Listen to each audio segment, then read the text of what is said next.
Good morning students, welcome to the business studies class.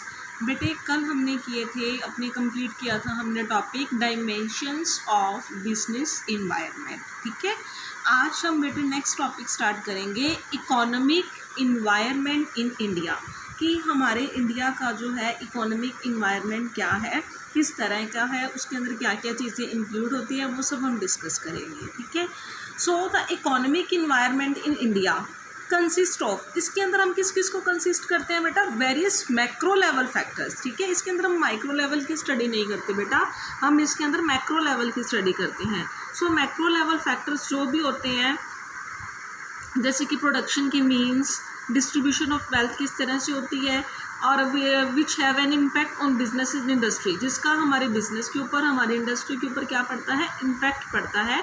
तो उन सब फैक्टर्स के बारे में हम पढ़ेंगे। सो इकोनॉमिक इन्वायरमेंट के अंदर क्या क्या आता है बेटा, इकोनॉमिक इन्वायरमेंट में फर्स्ट नंबर पे आता है कि हमारे कंट्री की इकोनॉमिक डेवलपमेंट कैसी है, कि stage of economic development of the country.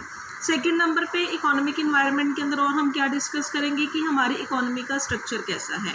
Means हमारी इकोनॉमी एक मिक्स्ड इकोनॉमी है, मिक्स्ड इकोनॉमी जिसके अंदर कैपिटलिस्ट और सोशलिस्ट दोनों तरह की इकोनॉमी इंक्लूड करी जाती है। सो ये हमें पब्लिक सेक्टर और प्राइवेट सेक्टर दोनों के रोल के बारे में रिकॉग्नाइज करवाती है।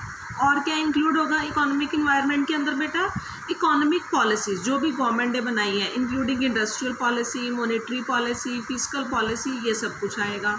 इकोनॉमिक प्लानिंग किस तरह की हो रही है, 5 ईयर प्लान्स, एनुअल बजट्स जो भी है वो सब इकोनॉमिक इन्वायरमेंट के अंदर इंक्लूड करेंगे।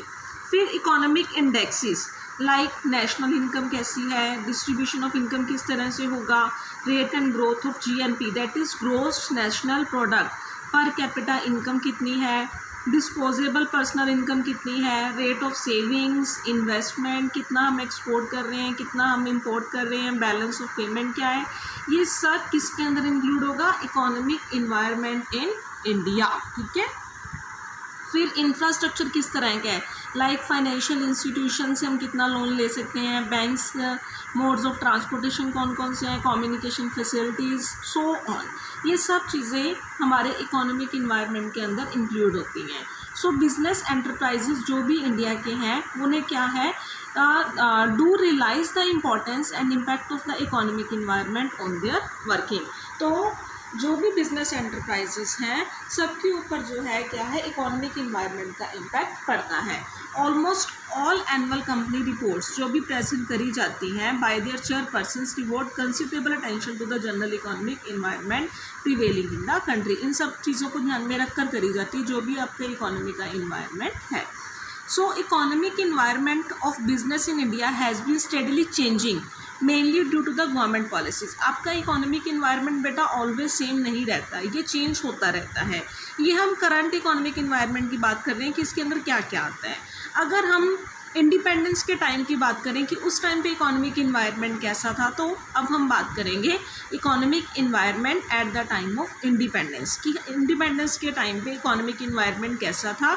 तो इतने टाइम पीरियड के दौरान उसमें क्या क्या चेंजेस आए वो हमने देखे कि अब इकोनॉमिक इन्वायरमेंट में क्या क्या इंक्लूड होता है, और इंडिपेंडेंस के टाइम पे हमारा इकोनॉमिक इन्वायरमेंट क्या था। सो हमारा ये नेक्स्ट टॉपिक आता है economic environment at the time of independence. क्या है, कहते थे इंडियन इकोनॉमी वॉज मेनली किसके ऊपर डिपेंडेंट थी, एग्रीकल्चर थी, एग्रीकल्चरल इकोनॉमी थी। ठीक है, साथ ही साथ रूरल 70% जो हमारी वर्किंग पॉपुलेशन थी ना बेटा, वो किसके ऊपर डिपेंडेंट थी, कहाँ पे काम करती थी, वो एग्रीकल्चर के अंदर। ठीक है, क्योंकि मोस्टली घरों के सब जितने भी बच्चे होते थे, बड़े होते थे, सब खेती करते थे।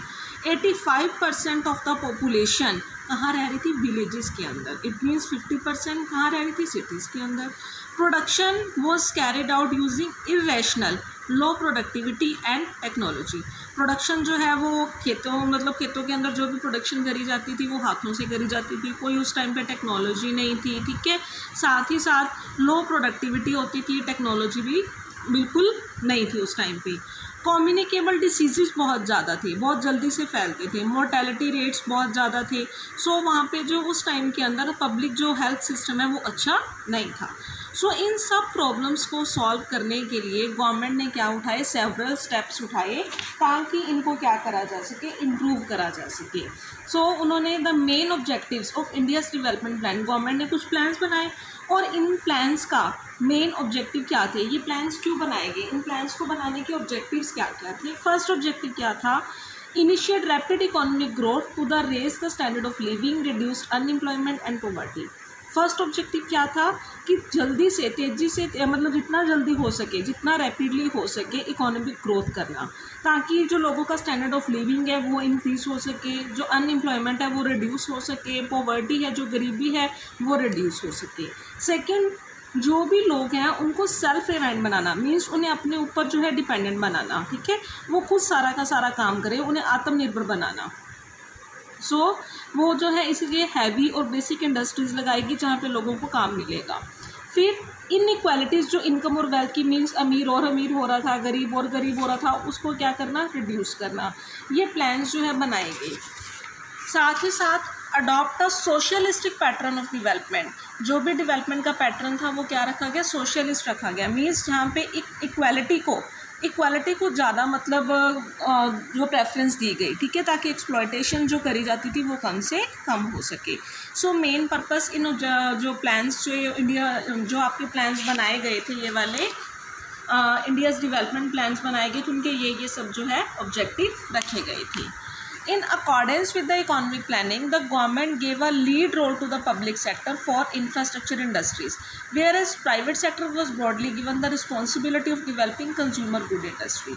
कहते हैं जो इकोनॉमिक प्लानिंग करी गई थी, उस प्लानिंग के अकॉर्डिंग क्या था कि गवर्नमेंट जो है वो लीड रोल प्ले कर रही थी। ज़्यादा से ज़्यादा जो इंफ्रास्ट्रक्चर इंडस्ट्रीज़ थी वो किसके अंडर थी, पब्लिक सेक्टर के अंडर थी। मेनली प्राइवेट सेक्टर किस चीज़ के लिए था, उन्होंने कंज्यूमर गुड्स इंडस्ट्रीज़ है उसको डिवेल्प करना था। सो गवर्नमेंट ने क्या किया, बहुत सारे रिस्ट्रिक्शंस लगाई, रेगुलेशंस लगाए, कंट्रोल किए प्राइवेट सेक्टर एंटरप्राइजेस पे, ताकि प्राइवेट सेक्टर ज़्यादा जो है ग्रोथ ना कर सके। So India's experience with economic planning has delivered mixed result. In 1991 the economy faced a serious foreign exchange crisis, highest government deficit हुआ and a rising trend of prices despite bumper crops. साथ ही साथ prices जो है वो भी क्या होने स्टार्ट हो गए, इंक्रीज होने स्टार्ट हुए, ठीक है। So as a part of economic reforms the government of India announced, government of India ने एक न्यू इंडस्ट्रियल पॉलिसी लेके आई, that is 1991। New industrial policy उस टाइम पे एग्जिस्टेंस के अंदर आई थी इन जुलाई 1991। इन पॉलिसीज़ के मेन फीचर क्या थे, ठीक है, ये पॉलिसी क्या थी। फर्स्ट नंबर पे जो भी इंडस्ट्रीज़ के लिए लाइसेंस लेना ज़रूरी था उसे क्या कर दिया गया, कम कर दिया गया। अब सिर्फ 6 इंडस्ट्रीज़ के लिए लाइसेंस लेना ज़रूरी हो गया, बाकी कोई भी इंडस्ट्री अगर आपने स्टार्ट करनी है उसके लिए लाइसेंस लेना ज़रूरी नहीं है। सेकेंड, जो भी इंडस्ट्रीज़ रिजर्व रखी हुई थी पब्लिक सेक्टर के लिए, ठीक है, अब उन्हें डी रिजर्व कर दिया गया, ठीक है, अब वो किसके अंडर कर देगी, प्राइवेट सेक्टर के अंडर कर देगी। ओनली 4 इंडस्ट्रीज़ वो है जो कि पब्लिक सेक्टर के पास है, बाकी सारी की सारी क्या कर दिया गया, प्राइवेटाइज कर दिया गया उनको। थर्ड, डिसइन्वेस्टमेंट कर दी गई, कहाँ पे, पब्लिक सेक्टर से, और उन्हें किसके अंडर कर दिया गया, प्राइवेट सेक्टर के अंडर कर दिया गया।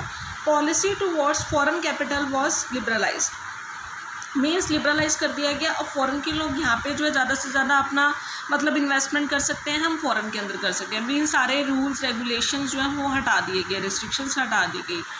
Automatic permission was now granted for technology agreements with foreign companies. अब आप वहाँ से कोई भी टेक्नोलॉजी मंगवा सकते हो, उनको कुछ भी आप सेंड भी कर सकते हो, इसकी भी आपको परमिशन हो गई। साथ ही साथ फॉरेन इन्वेस्टमेंट प्रमोशन बोर्ड वो सेटअप, इसे सेटअप किया गया ताकि हम प्रमोट कर सकें और चैनलाइज कर सकें फॉरेन इन्वेस्टमेंट इन इंडिया, ताकि बाहर की जो भी इन्वेस्टमेंट है वो हमारी कंट्री के अंदर भी हो सके। सो इसलिए अप्रोप्रिएट मेजर्स जो है उठाए गए। इन ऑब्स्टेकल जो भी प्रॉब्लम्स आ रही थी इंडस्ट्री की ग्रोथ के अंदर, एक्सपेंशन के अंदर, उन सब ऑब्स्टेकल्स को क्या कर दिया गया, रिमूव कर दिया गया। अब जो है एक पॉलिसी स्टार्ट करेगी LPG, that is liberalisation, privatisation, globalisation, इसको जो है ज़्यादा से ज़्यादा बढ़ावा दिया गया। तो बेटा कल मैं आपको बताऊंगी कि लिबरलाइजेशन क्या होता है, प्राइवेटाइजेशन क्या होता है और ग्लोबलाइजेशन क्या होता है। सो आज के लिए इतना ही। So thank you students, good bye.